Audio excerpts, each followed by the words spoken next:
Exciting. We're doing the wrap up for the class, and I don't know. What do you think we ought to cover for people? Well, when I was thinking about this the other day, I was thinking about what the journal has become for me. And I thought that we could include a lot of aspects of it that way. Because remember when we talked about your journal being like a bookstore or a gypsy caravan, like a concrete place. And I thought of my journal also as a place, and I've done with maps sometimes. And I was thinking that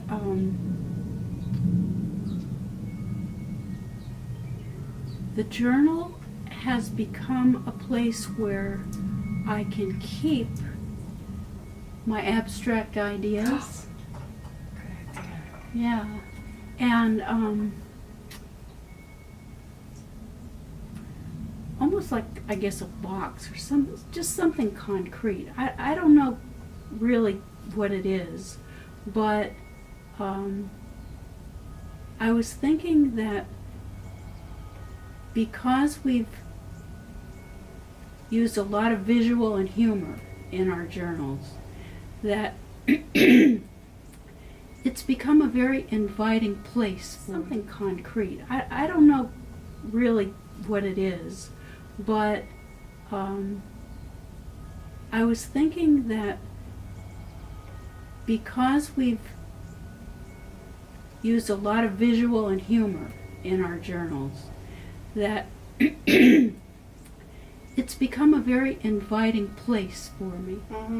And a big part of it, in addition to recording things that matter to me, is that I can go back to it, so that the things that meant something to me at the time, but I can't quite remember now or grasp, I can go back and retrieve them, and they're all accumulating there in that place. Do you think it might be like that box in your basement? Or maybe like it is your basement? You know, that does ring a bell for me. And yeah. I mean, it may not be quite right, but I think it's so interesting because I always go back. I trust the images. You know what I mean? Totally. And I think that somehow those images are giving us the meaning even more than our diddling around about it. Yeah. I think you're absolutely right. And the reason why that really excited me was because, look, I slightly modified my stuff the other day. Really? I started coloring it. And now it's prettier. It's not just gray. Isn't it? Yeah. So I'm thinking, I'm feeling differently about my stuff now. Yeah. And I think that the journal is my safe place where I can keep it all and I can go back to it and I won't lose it. I think that's really what you said. That was great. Oh, cool. I am trying to think, okay, what for me? You know, I had some really specific goals that I identified really with those collages that I made for the very first video. So basically, because I had that neck surgery over the time that I was doing the journal, when I started, I think in early October or maybe beginning of November. Then I had the surgery in January. So I was really interested in taking myself through the healing process and also developing just better health all over, altogether. And that meant having more energy, getting through the surgery, and just living a life with a lot more exercise in it. And I am amazed. I mean, I am exercising daily. Well, not yesterday, but mostly daily. And I have to say, I think I just have a lighter attitude about everything. Remember how we were talking about our gloomy girls or our gloomy kids? Yeah. And I find that I rarely get into the gloomy kid, well, not as much. And when I do, I have drawings and different things that I've worked on in the journal, and just by the effect of the journal, that it seems as though there's a part that feels heard and understood. And so it doesn't have to appear and take a lot of energy from me in the same way that it did. Have you noticed that too? I see your... Totally agree. Tell me about I'm your... just not as tempted to throw up my hands and go into gloom.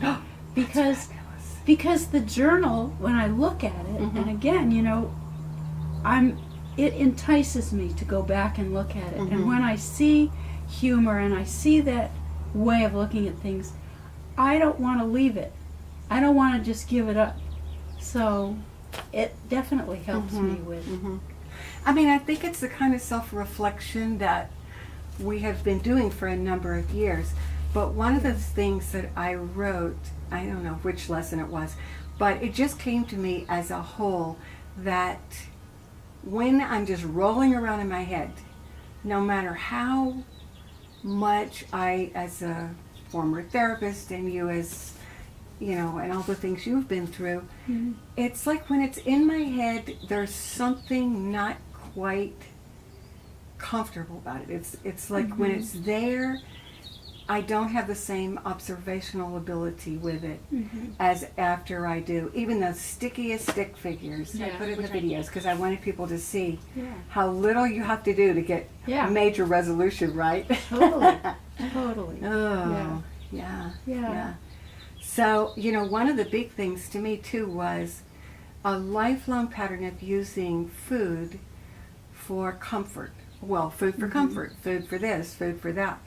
And something you said to me after I did the drawing of the little girl, the 6-year-old, about, and I think Ravi helped me with it, and I came home and I was talking to you about it, and I mentioned to you that I felt more cooperative inside, Yeah. and you said, oh my gosh, I bet that little girl inside of you is so much more cooperative with the adult that says, gee, you're not really hungry, are you sure you want to eat that?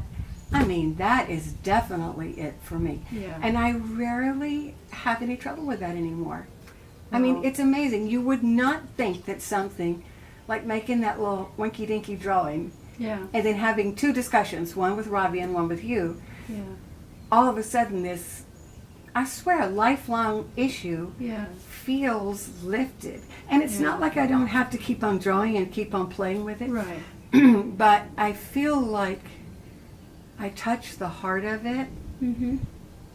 and it wasn't like I touched it in my mind. It's like the whole part of my body started cooperating with each other, and I've noticed other things. Like even doing these videos, normally I would just go, how horrible could that be?